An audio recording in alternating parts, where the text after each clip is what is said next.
नमस्कार, मी डॉक्टर अंजली स्वागत करते तुम्हा सर्वांचं सुंदर माझे घर या आपल्या यूट्यूब चॅनलवर. फ्रेंड्स, आजच्या व्हिडिओमध्ये मी तुम्हाला अशा 7 चुका सांगणार आहे ज्या कळत न कळत जेवण झाल्यानंतर आपल्या हातून केल्या जातात. त्यामुळे ॲसिडिटी होणं, मलावरोध होणं, पोटाच्या वेगवेगळ्या तक्रारी होणं आणि सोबतच वजन वाढणे यासारखे दुष्परिणामही भोगावे लागतात. पुढेच नाही तर कायमस्वरूपी म्हणजे आयुष्यभर आपल्याला सोबत करणारे ब्लड प्रेशर, डायबिटीस यासारखे आजार आपल्या मागे लागतात. साठी या गोष्टी नेमक्या कोणत्या आणि या गोष्टी कशा प्रकारे टाळाव्यात हे आपण आजच्या व्हिडिओमध्ये पाहू. त्यासाठी व्हिडिओ शेवटपर्यंत नक्की पहा. व्हिडिओ आवडला असता व्हिडिओला नक्की लाईक करा आणि इतरांच्या सोबत नक्की शेअर करा आणि आपल्या चॅनल सोबत कनेक्ट राहण्यासाठी आपल्या सुंदर माझे घर या चॅनलला नक्की सबस्क्राईब करा. सगळ्यात पहिली आणि महत्त्वाची चूक आहे जी आपल्यापैकी बरेच जण करतात ते म्हणजे जेवण झाल्यानंतर ग्लास भर पाणी पितात. आणि काही ठिकाणी तर मी अशा पद्धतीने पाहिले की जेवण झाल्यानंतर लोक तांब्याभर पाणी पितात. यामुळे पचनसंस्थेला त्रास तर होतोच आणि त्यामुळे आपली पचनसंस्था पूर्णतः बिघडते. तुम्हा सर्वांना माहिती आहे की अन्नाचे पचन होण्यासाठी आपल्या जठरामध्ये काही प्रकारचे जठररस स्त्रवतात आणि हे जठररस जेव्हा आपल्या अन्नाचे पचन सुरुवात करतात त्यावेळी जर तुम्ही त्यावरती अति प्रमाणामध्ये पाणी पिताल तर ते जठररस हे डायल्यूट होतात. त्यामुळे खाल्लेल्या अन्नाचे व्यवस्थित पचन होत नाही. तसेच खाल्लेल्या अन्नातून जे पोषक द्रव्य आपल्या शरीरासाठी मिळायला पाहिजे ते कुठल्याही प्रकारे मिळत नाही. त्यामुळे गॅसेस, अपचन, ॲसिडिटी यासारख्या समस्या उद्भवतात. आयुर्वेद शास्त्रानुसार अन्न पचन करण्यासाठी जो जाठराग्नी आपल्या पोटामध्ये असतो तो जेवणानंतर जर तुम्ही जास्त प्रमाणामध्ये पाणी पिताल तर तो मंद होतो. त्यामुळे अन्न पचन क्रिया सहजतेने होण्यामध्ये अडथळा निर्माण होतो. अन्नावर अग्नीची प्रक्रिया होते आणि त्यापासून शरीरासाठी उपयुक्त असलेल्या सार भागांमध्ये त्याचे रूपांतर होते. जाठराग्नीवर अन्नाची आहुती दिल्यानंतर जर तुम्ही पाणी पिताल तर साहजिकच हा अग्नी मंद होतो किंवा विझतो आणि अन्नाचे पचन क्रिया होऊन शरीराच्या ज्या सार भागांमध्ये रूपांतर होणे आवश्यक आहे त्याऐवजी जो दूषित असा मेद आहे म्हणजेच फॅट्स आहे त्यामध्ये रूपांतर होते आणि त्यामुळे आपले वजन वाढते. हे सगळे जर होऊ नये असे तुम्हाला जर वाटत असेल तर जेवण झाल्यानंतर तोंड स्वच्छ करण्यासाठी गुळणा करा आणि फक्त 1-2 घोट पाणी प्या. आणि सर्वांनी एक गोष्ट लक्षात ठेवा की जेवण झाल्यानंतर अर्धा ते पाऊण तासाचा गॅप राहू द्यात आणि त्यानंतर तुम्ही पाणी प्या. दुसरी चूक जी आपण वारंवार पाहतो ते म्हणजे बरेच लोक जेवण झाल्यानंतर फळे खातात. आपल्या आहारामध्ये बरेच वेळा आपण भाजी, पोळी, वरण, भात यासारखे बरेच काही खात असतो आणि जेवण झाल्यानंतर आपण फळे खातो. तसे जर विचार केला तर जे अन्न आहे त्याची पचन होण्यासाठी सर्वसाधारणपणे 4 तास लागतात आणि फळांचे पचन व्हायला 1 तास लागतो. पचन क्रिया जेव्हा सुरुवात होते त्यावेळी खाल्लेल्या अन्नाचे पचन होते आणि त्यानंतर फळांचे पचन व्हायला सुरुवात होते. जड अन्न पदार्थाचे पचन होण्यासाठी वेळ लागतो आणि तेवढ्या वेळामध्ये फळांचे पचन होणे हे तसेच बाजूला राहते आणि त्या प्रक्रियेमध्ये फळांचे फर्मेंटेशन होते.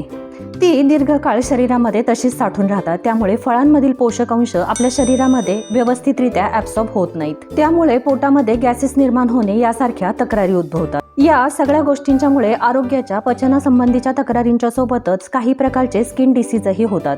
जसे की मुरूम, सोरायसिस आणि एक्झिमा यासारख्या त्वचा विकारांना आपल्याला सामोरं जावं लागतं. आणि हे सगळे होऊ नये असे जर तुम्हाला वाटते तर जेवणाच्या 2 तास आधी फळे खा किंवा जेवण झाल्यानंतर 2 तासानंतर फळे खा किंवा 2 जेवणांच्या मध्ये जर तुम्हाला वेळ मिळत असेल तर त्या वेळेमध्ये फळे खा, जेणेकरून फळांमध्ये असलेले पोषक तत्व आपल्या शरीराला पूर्णतः मिळतील. जेवण झाल्यानंतर होणारी तिसरी चूक ती म्हणजे बरेच जण जेवण झाल्यानंतर आंघोळ करतात. जेवण झाल्यानंतर आंघोळ केल्यामुळे बद्धकोष्ठता तसेच पोटात गॅस निर्माण होणे यासारख्या समस्या निर्माण होतात. जेवण झाल्यानंतर खाल्लेल्या अन्नाचे चांगले पचन होण्यासाठी आपल्या जठरातील आणि आतड्यांमधील रक्तप्रवाह हा काही प्रमाणामध्ये वाढतो. आयुर्वेदानुसारही सांगितलेले आहे की जेवण झाल्यानंतर शरीरातील अग्नितत्व हे काही प्रमाणामध्ये वाढत असते की ज्यामुळे आपली अन्नपचनाची प्रक्रिया सुरळीत होण्यासाठी मदत होते. आणि जेवल्यानंतर लगेचच आंघोळ केल्यानंतर पोटाचं तापमान हे कमी होतं. त्यामुळे जेवण लवकर पचत नाही. म्हणून जेवल्यानंतर कमीत कमी 1 ते 1.5 तास आंघोळ करू नका. तर आंघोळ करायचीच असेल तर जेवणाच्या आधी करा किंवा जेवल्याच्या नंतर 1 ते 1.5 तासानंतर आंघोळ करा. पुढची जी चूक तुम्ही अजिबात करू नका ते म्हणजे जेवण झाल्यानंतर व्यायाम करणे. जेवण झाल्यानंतर जिम करणे, स्विमिंग करणे, सायकलिंग करणे किंवा रनिंग करणे यासोबतच फुटबॉल किंवा क्रिकेट सारखे मैदानी खेळ खेळणे यासारखी चूक अजिबात करू नका. या सगळ्या गोष्टींच्यामुळे ॲसिडिटी होणे, पोट गच्च होणे किंवा पोट फुगल्यासारखे वाटणे किंवा सोबतच ॲब्डोमिनल मसल्समध्ये क्रॅम्प्स येणे किंवा ॲब्डोमिनल मसल दुखणे यासारख्या तक्रारी निर्माण होतात. त्यामुळे अन्नाची पचन होण्याची क्रिया ही पूर्णतः डिस्टर्ब होते. जेवणानंतर लगेचच हेवी एक्सरसाइज न करता तुम्ही 10 ते 15 मिनिट शतपावली करू शकता. शतपावली संबंधीचा मार्गदर्शनपर व्हिडिओ याआधीच आपल्या चॅनलवर आलेला आहे. नक्की तुम्ही त्याचा रेफरन्स घ्या. पुढची जी 5 नंबरची चूक आहे ती म्हणजे बरेच जण जेवण झाल्यानंतर चहा पितात. चहा पिण्यामागेही बरेच लोकांचे एक कारण असते की ते म्हणजे जेवणानंतर येणारा आळस किंवा सुस्ती त्यांना टाळायची असते. बरेच ठिकाणी ऑफिसमध्ये वर्कलोड जास्त असतो, त्यासाठी ही आळस आणि सुस्ती टाळण्यासाठी बरेच लोक जेवण झाल्यानंतर चहा पितात. चहामध्ये असलेले टॅनिन हे आपल्या शरीरासाठी जे झिंक, आयर्न किंवा कॅल्शियम अन्न पदार्थातून मिळणार आहे त्याचे ॲब्सॉर्प्शन रोखते. त्यामुळे न्यूट्रिशनल डेफिशियन्सी निर्माण होते. एका अभ्यासानुसार असे आढळून आले आहे की जे लोक रेग्युलरली जेवण झाल्यानंतर चहा पितात त्यांच्यामध्ये आयर्न डेफिशियन्सी जास्त प्रमाणामध्ये असते. जेवण झाल्यानंतर चहा पिल्यामुळे हिमोग्लोबिनची लेवल तर कमी होतेच, त्यासोबतच त्वचा कोरडी पडणे, त्वचा निस्तेज होणे, थकवा येणे, अशक्तपणा जाणवणे यासारखी लक्षणेही काही दिवसांमध्ये निर्माण होतात. यासाठी जेवण झाल्यानंतर चहा पिण्यासाठी कमीत कमी जेवण आणि चहा यामध्ये 1 ते 1.5 तासाचा गॅप तुम्ही ठेवा. बऱ्याच लोकांना जेवण झाल्यानंतरची सुस्ती टाळायची असेल तर त्यासाठी हर्बल टी किंवा जिंजर टी सारखे ऑप्शन आहेत. यामध्ये असलेल्या इन्ग्रेडियंट्समुळे तुमचे मेटाबॉलिझम सुधरेल आणि सोबतच अन्नाची पचनक्रिया ही चांगली होण्यासाठी याचा फायदा नक्कीच होईल. जेवणानंतर लगेचच अजिबात करू नये अशी पुढची 6वी गोष्ट ती म्हणजे जेवणानंतरची झोप. जेवल्यानंतर लगेच झोपल्यामुळे बेली फॅट तर वाढतातच, सोबतच ॲसिडिटी सारख्या तक्रारी निर्माण होतात. सोबतच ब्लड प्रेशर, डायबिटीसही होण्याची शक्यता वाढते. जेवल्यानंतर लगेच झोपल्यामुळे अन्न रिव्हर्स हे घशाशी येते, त्यामुळे ॲसिडिटी होणं किंवा हार्ट बर्न होणं यासारखी लक्षणे दिसू लागतात. त्यामुळे जेवण झाल्यानंतर लगेच झोपू नका. शक्यतो 10 मिनिट वज्रासनामध्ये बसावे, त्यामुळे अन्नाची पचनक्रिया सुलभ होण्यासाठी खूप फायदा होतो.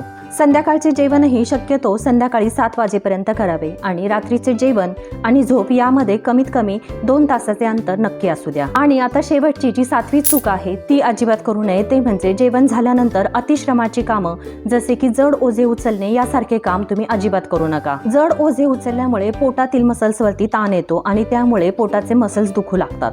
फ्रेंड्स, या झाल्या 7 चुका ज्या कळत न कळत आपल्या सर्वांच्या हातून कधी ना कधीतरी किंवा रोजच घडत असतात. आणि या चुका आपल्या हातून होऊ नये यासाठी आपण काय काळजी घेतली पाहिजे, त्यासाठी ऑप्शनल जे काही पर्याय आहेत तेही मी तुम्हाला या व्हिडिओमध्ये सुचवले. होप आजचा व्हिडिओ हा तुम्हाला महत्त्वपूर्ण वाटला असेल. व्हिडिओ जर तुम्हाला आवडला तर या व्हिडिओसाठी नक्की लाईक करा आणि तुमच्या इतर ग्रुप्सवर हा व्हिडिओ नक्की शेअर करा की जेणेकरून भरपूर लोकांपर्यंत ही माहिती पोहोचवता येईल. आपल्या सुंदर माझे घर या यूट्यूब चॅनेलवर वैद्यकीय माहिती ही अगदी साध्या सोप्या भाषेमध्ये सर्वांपर्यंत पोहोचवण्याचा मी प्रयत्न करते. तुम्हाला जर ही माहिती आरोग्यपूर्ण आणि महत्त्वपूर्ण वाटत असेल तर नक्की आपल्या चॅनेलसोबत कनेक्ट राहण्यासाठी आपल्या चॅनेलला सबस्क्राईब करा. सबस्क्राईब केल्यानंतर अपलोड झालेल्या व्हिडिओचे अपडेट्स तुमच्यापर्यंत पोहोचवण्यासाठी बेल आयकॉन दाबायला विसरू नका. पुन्हा भेटूयात अशाच एका माहितीपूर्ण टॉपिक सोबत. तोपर्यंत स्टे सेफ, स्टे हेल्दी.